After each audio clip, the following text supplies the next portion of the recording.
کہ علامہ اقبال نے فرمایا تھا ہیچ چیزیں خود بخود چیزیں نشد، ہیچ آہن خنجر تیغ نشد، ہیچ حلوائی نشد استاذ کار، تا غلام شکر ریز نشد، مولوی ہرگز نشد مولا روم، تا غلام شمس تبریز نشد۔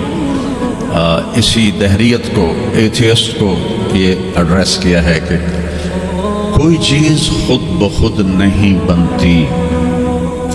کبھی دیکھا ہے؟ ابھی فرعون کو ڈوبتے دیکھا سامنے، اور فرعون کے لشکر کو ڈوبتے دیکھا۔ ابھی ان کے پاؤں گیلے تھے، چند قدم چلے تو آگے ایک بستی میں ایک بت تھا جس کی بستی والے پوجا کر رہے تھے، تو کہنے لگے موسیٰ اجعل لنا الہا کما لہم آلہہ۔ قرآن کی آیت ہے موسیٰ ایک ایو جا خدا سانو بھی لے دے، اسی میں متھا ٹیکیے۔ میں کہا فٹے منہ توڑا، وہ ہونے تو تسی ویکھیا کہ کیویں رب نے تھوڑی مدد کیتی ہے، ہن پتھر دا بت منگدے پے ہو میرے کولوں۔ تو عجیب و غریب سوال کرتے تھے، تو کہنے لگے رب سوتا ہے؟ موسیٰ علیہ السلام نے ان کو ڈانٹ دیا۔ اللہ تعالیٰ نے کہا نہیں، ایسا کر رات کو نا 2 پیالے لے کے کھڑے ہو جاؤ پانی کے، خیال کرنا یہ پیالے گرنے نہ پائیں۔ موسیٰ علیہ السلام بڑے طاقتور ہستی تھے، پیالے لے کے کھڑے ہو گئے، کھڑے کھڑے کھڑے کھڑے، اونگ آنے لگی۔ ایک جھٹکا لگا سنبھال لیا، دوسرا لگا سنبھال لیا، تیسرا جھٹکا لگا تو پیالے گر گئے، ٹوٹ گئے، پانی بہہ گیا۔ کہا موسیٰ سمجھانے کے لیے تھا، اگر تیرا رب بھی سو جائے تو یہ زمین آسمان کے پیالے ایسے ہی ٹوٹ کے بکھر جائیں گے۔ لا تأخذہ سنۃ ولا نوم، لا تأخذہ سنۃ ولا نوم۔ نہ وہ سوتا ہے، نہ وہ اونگتا ہے، نہ وہ کھاتا ہے، نہ وہ پیتا ہے، نہ وہ روتا ہے، نہ وہ حاجت مند ہے، نہ اس کی کوئی عمر گزرتی ہے۔ وہ ہر قسم کے رنگ و روپ سے پاک ہے، ہر قسم کے زمان و مکان سے پاک ہے، ہر قسم کی حاجات سے پاک ہے، سب کو دیتا ہے لینے سے پاک ہے، سب کو کھلاتا ہے کھانے سے پاک ہے، سب کو مارتا ہے مرنے سے پاک ہے، سب کو سلاتا ہے سونے سے پاک ہے، سب پر حاوی ہے کوئی اس پر حاوی نہیں، سب کے اوپر چھایا ہوا ہے کوئی اس پہ چھایا ہوا نہیں۔ یہ ہمارے اوپر ہمارے نبی کا احسان ہے۔ تمہیں بتا کہ اس کائنات کا بنانے والا ایک اللہ ہے، ایک صمد احد، لم یلد ولم یولد ولم یکن له کفوا احد۔ الحمد للہ الذی بعث فی الامیین رسولا منہم یتلو علیہم آیاتہ ویزکیہم۔ عزیز طلبہ و طالبات، آپ بہت کچھ یہاں پڑھ رہے ہیں، اور ساری نسل ہماری یونیورسٹیز میں پڑھ رہی ہے۔ چند ایک ایسے سوال ہیں جن کا جواب دنیا کی کسی یونیورسٹی کے پاس کوئی نہیں، اور بڑے سے بڑے اسکالر بھی اپنے علم سے اس کا جواب دینے میں بالکل انگوٹھا چھاپ ہے کہ اس کائنات کو کس نے بنایا ہے۔ اس سوال کا جواب دنیا کے کسی علم میں نہیں ہے۔ ہم تو شکر مسلمان ہیں تو ہمیں ماں باپ کی گود سے ہی اللہ کا تعارف ہو گیا۔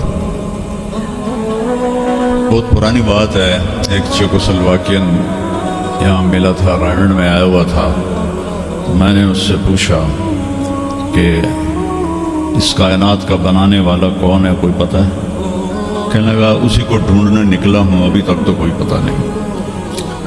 پھر دوسرا سوال ہے کہ اس نے یہ کائنات بنائی کیوں ہے، وہ ہے کون؟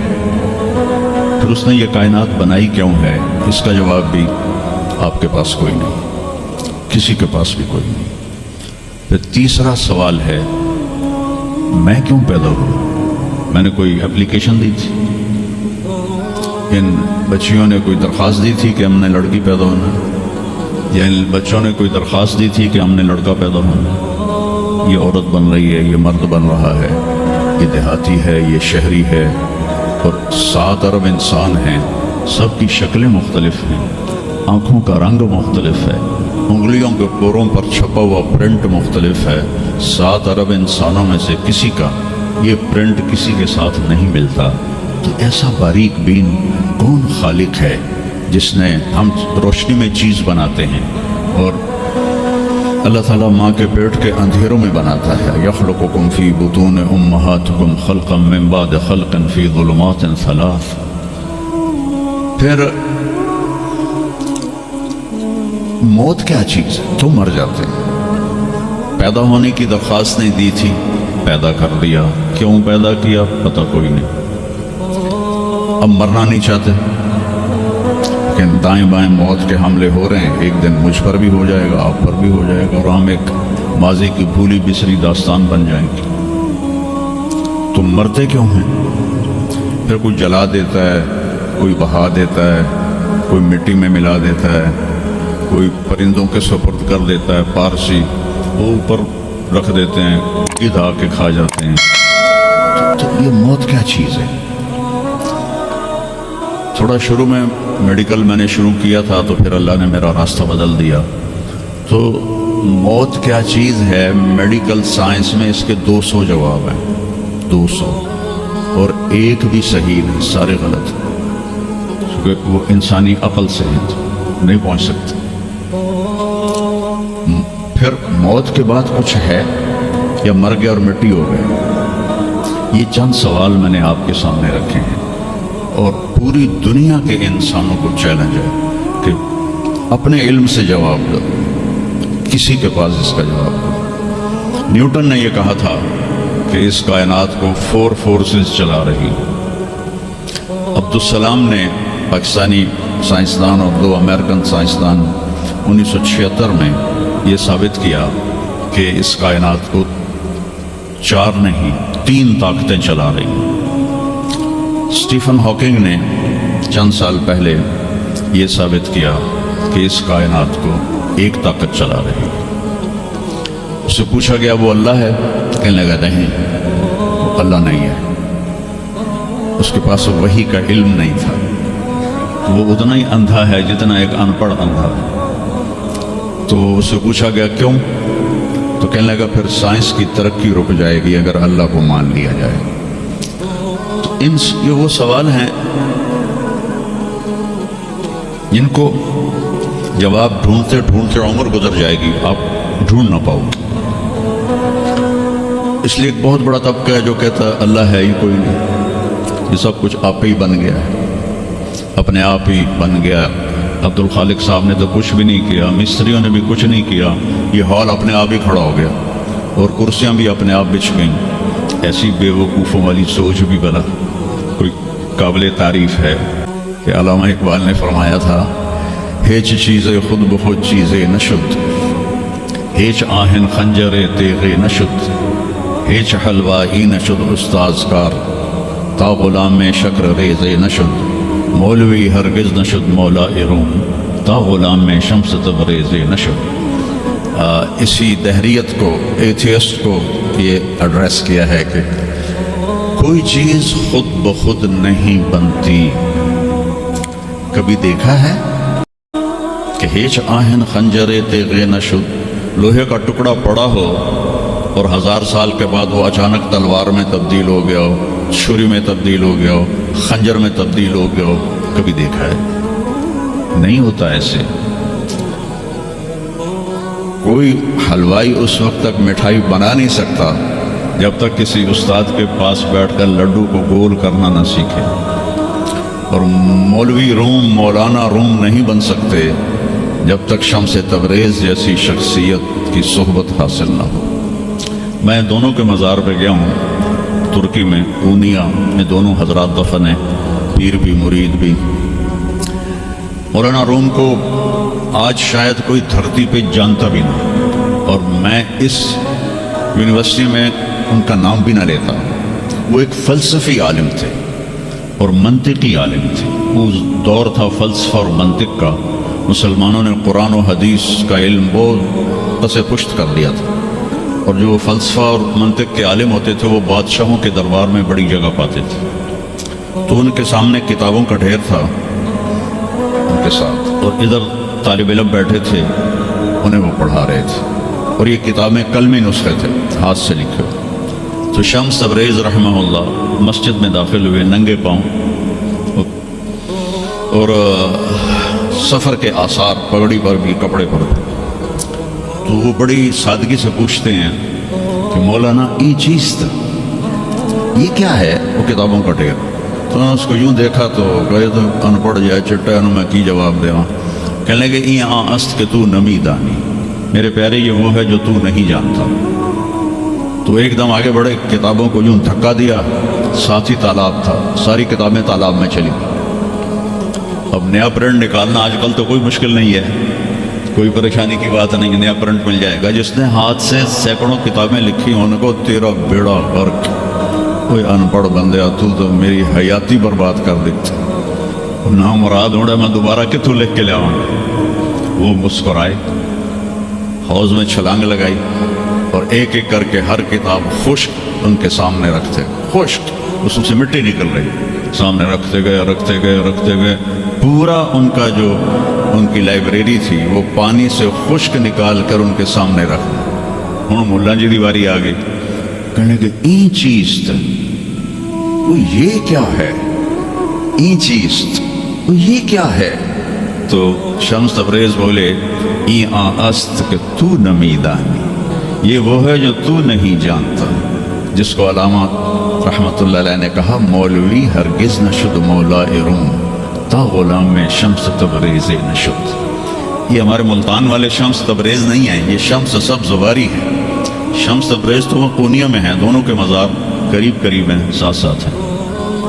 تو ایک طبقہ ادھر چلا گیا کہ آپ ہی بن گیا سب کچھ، ایک دھماکہ ہوا تھا اور ہر چیز بن گئی۔ وہ دھماکہ فرض کرو اگر یہاں کوئی ٹھا کر دے، کچھ پٹاخہ ہی چھوڑ دے، تو آپ لوگ ان دروازوں سے کیسے نکلو گے؟ بھاگتے ہوئے کہ بڑے آرام سے؟ عبد الخالق صاحب جو تو ہی چڑھ کے جاؤ گے، ساڑی جان بچے۔ اور اگر میں یوں کہوں کہ گندم کا ڈھیر پڑا تھا، اس میں دھماکہ ہوا اور گندم اڑتی ہوئی بوریوں میں جا کے فکس ہو گئی اور بوریاں سل گئیں اور ٹرک پہ چڑھ گئیں اور منڈی میں جا کے بک گئیں، تو تسی دو جتیاں مار کے میں باہر کر دیں۔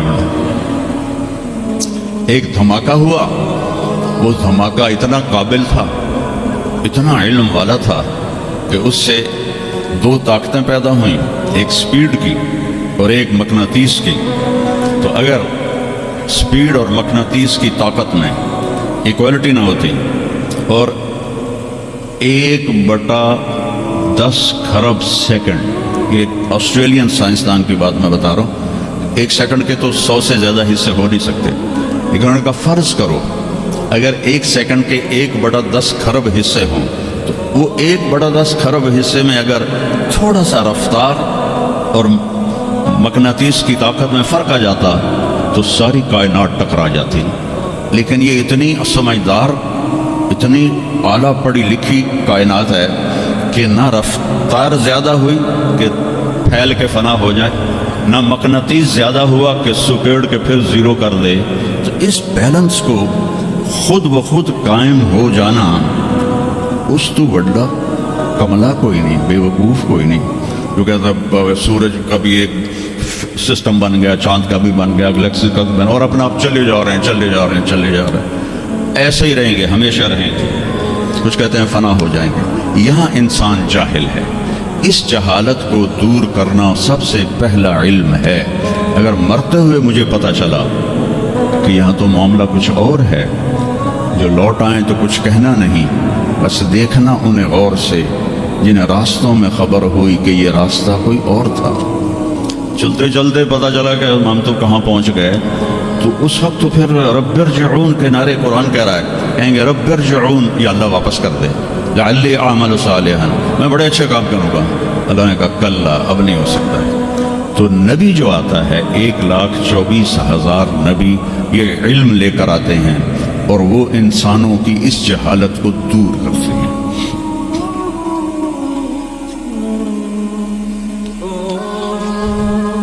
سب سے آخر میں اللہ تعالیٰ نے جناب رسول اللہ صلی اللہ تعالیٰ علیہ وسلم کو پیدا کیا۔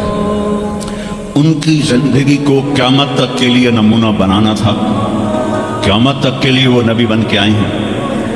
لکل قوم ہاد، ہر قوم میں نبی آتے تھے، لیکن ہمارے نبی کے بارے میں اللہ نے کہا وما ارسلناک الا کافۃ للناس بشیرا ونذیرا، ہم نے آپ کو پوری دنیا کے انسانوں کے لیے بھیجا ہے۔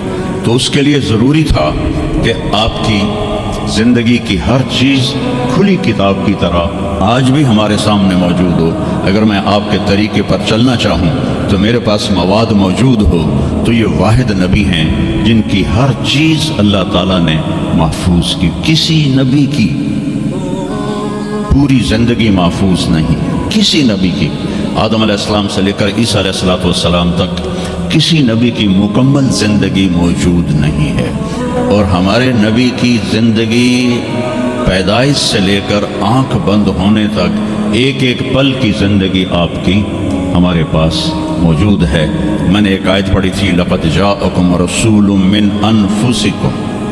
میں موریتانیہ گیا, وہاں پڑھتے ہیں لقد جاءکم رسول من انفسکم. موریتانیہ ویسے تو افریقہ میں ہے لیکن عرب ملک ہے, وہاں سارے یمنی عرب رہتے ہیں سارے. اور پورے موریتانیہ میں آپ حیران ہوں گے ایک بھی بے نمازی نہیں.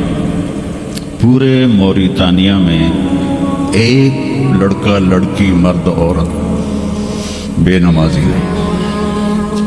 اور صومالیہ میں گیا, ایک بچہ بچی مرد عورت بے نمازی نہیں. ہمارے بچے, آپ لوگ کالج جاتے ہو تو موبائل آپ کے ہاتھوں میں ہوتے ہیں, بس میں بیٹھے ہو یا گاڑی میں بیٹھے ہو موبائل پہ آپ کی نظر ہوتی ہے. اور میں چونکہ 2 دفعہ گیا ہوں صومالیہ, 2 دفعہ, تو وہ بچے جب صبح جا رہے ہوتے ہیں اسکول تو ان کے ہاتھوں میں قرآن ہوتے ہیں اور وہ قرآن پڑھتے جا رہے ہوتے ہیں. کوئی میچ ہی نہیں, ایسی خوبصورت زندگی ان کی. تو آدم سے عیسیٰ علیہ السلام تک کسی نبی کی مکمل 25 نبیوں کے نام قرآن میں ہیں. 25 آئے تو 1,24,000 ہے. 1,24,000 میں 5 نبی سب سے بڑے ہیں, نوح علیہ السلام, ابراہیم علیہ السلام, موسیٰ علیہ السلام, عیسیٰ علیہ السلام اور محمد علیہ السلام. یہ 5 نبی اولو العزم کہلاتے ہیں. یہ سب سے بڑے رسول ہیں, سب سے بڑے رسول ہیں. لیکن زندگی صرف ہمارے نبی کی. من انفسکم میں اشارہ ہے آپ کی خاندانی وجاہت کی طرف کہ آپ بنو ہاشم سے ہیں جو سب سے عالی خاندان ہے, اور آپ کا نسب آدم علیہ السلام تک محفوظ ہے, بے داغ نسب ہے. آپ نے فرمایا میں اپنے باپ, جتنے بھی میرے پیچھے باپ ہیں, کسی میرے باپ سے زنا ثابت نہیں ہے, میرے کسی باپ نے زنا نہیں کیا ہے. یہ نسل کی حفاظت کا نظام چلایا. ایک دفعہ میں نے ملتان کی ضلع کونسل سے اپنے تلمبہ ہمارا ہوم ٹاؤن ہے تو اس کے گرد ہماری زمینیں ہیں, تو میں نے اپنے بزرگوں کے دیکھنے کے لیے نام شجرے, تو وہاں سے میں نے 3 لاکھ روپیہ دے کے تو وہ رجسٹر نکلوایا. 1874 کا رجسٹر تھا, تو اس میں 1874 سے پہلے کا تو لکھا ہوا نہیں ہے, بعد کا لکھا ہوا ہے آخر تک. اس میں 19 نام مجھے ملے, میں ان کو یاد نہیں کر سکا. حالانکہ میرے پیو دادے پردادے, لیکن میں یاد نہیں کر سکا. دہرانے کی کوشش کی, حافظہ بھی اللہ نے اچھا دیا, یاد نہیں. تو اس میں وہ دلچسپی نہیں تھی. میں نے اپنے نبی کا نسب نامہ یاد کرنا شروع کیا, اس میں 90 نام ہیں, اور میرے دل میں تھا کہ میں روضہ رسول کے سامنے کھڑے ہو کر آپ کو سلام پیش کروں گا. آپ کے نسب کا پوری پیڑھی, ہماری پنجابی میں پیڑھی کہتے ہیں, پوری پیڑھی پڑھ کے میں آپ کو سلام پیش کروں گا. کیونکہ ہمارا کلچر ہے, ہم لوکل لوگ ہیں, ہم مائگریٹڈ نہیں ہیں, نسلوں سے آباد ہے اور زمیندار ہیں. تو ہمارا ایک کلچر ہے کہ ہمارے مراسی ہوتے ہیں, وہ آ کے ان کا کوئی کام نہیں ہوتا, سرداریاں کہیں دے رہا ہو, میاں طارق جمیل دے, میاں اللہ بخش دے, میاں نیت علی دے, میاں گانے دے, میاں جہانے دے, ابو مینو بھی نہیں پتا, وہ پڑھی جاتے ہیں. اور وہ لے کے جاتے ہیں دانے, لے کے جاتے ہیں پیسے, ان کی بچیوں کی شادیاں کرواتا ہوں, بیمار ہو جائیں علاج کرواتا ہوں, اور کام وہ تھیلے کا نہیں کرتے. ایک مراسی اپنے بیٹے کو لے کر آ گیا, میں ڈیرے میں تھا, کہنے لگا میاں صاحب ہمارا ٹائٹل وہاں میاں صاحب میرے پوتر نے نوکری لوا دی. میں کیا کدی مراسیاں نوکری کی تھی پہلے؟ کہنے لگا بھوکے مر گئے ہیں, دیرے اجڑ گئے ہیں, زمیندار شہرانوں بڑھ گئے ہیں, تو اتھو سوا کوئی سانو خیرات ہی نہیں لگتی, تو چلو کوئی نوکری کر لو. میں نے اس کے سامنے بیٹھے فون ملایا, فاطمہ شوگر مل کے جو جی ایم تھے میرے دوست تھے، میں نے کہا ایک بچہ بھیج رہا ہوں رکھ لو، میں نے کہا بھیج دیں لیبر میں رکھ لوں گا، تو میں نے اسی طرح کہہ دیا چاچا انہوں لے جا لیبر اچ رکھ لے سر بھلا ہوئے سرداریاں کہیں۔ چوتھے دن دونوں پھر میرے ڈیرے پر، میں کہا تینوں تو مظفر گڑھ بھیجا ہی تو واپس کیوں آ گیا؟ تو اس کا باپ کہتا ہے میاں صاحب میں سمجھا لیبر کوئی بڑا افسر ہوتا ہے، تو میرا پتر افسر ہو سی انہیں تو بوریاں چوا چوا چوا دی کنڈ بن چھڑی۔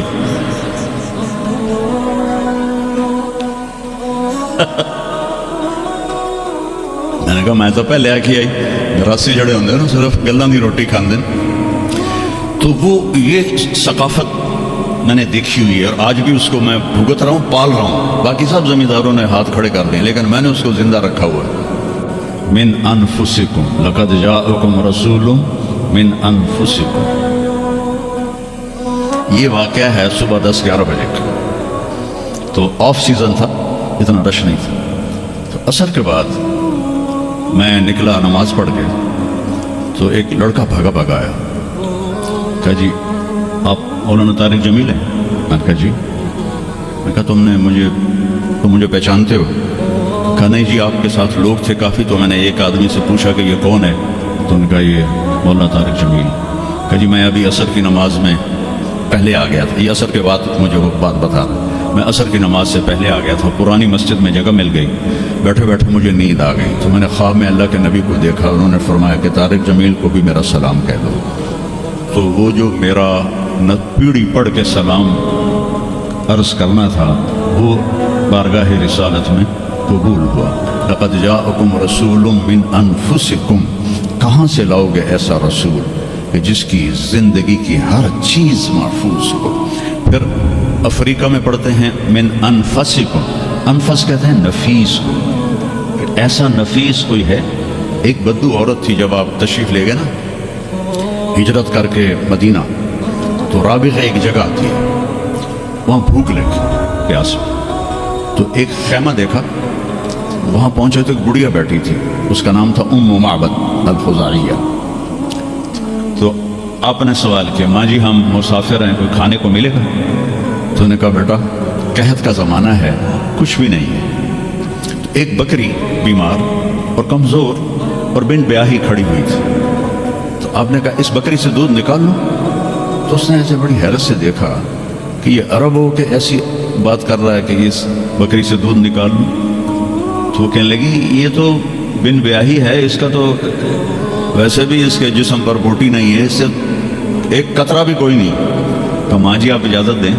لگا ٹھیک ہے۔ تو وہ آپ کو غور سے دیکھنے لگی، کیونکہ انہونی بات ہو رہی تھی۔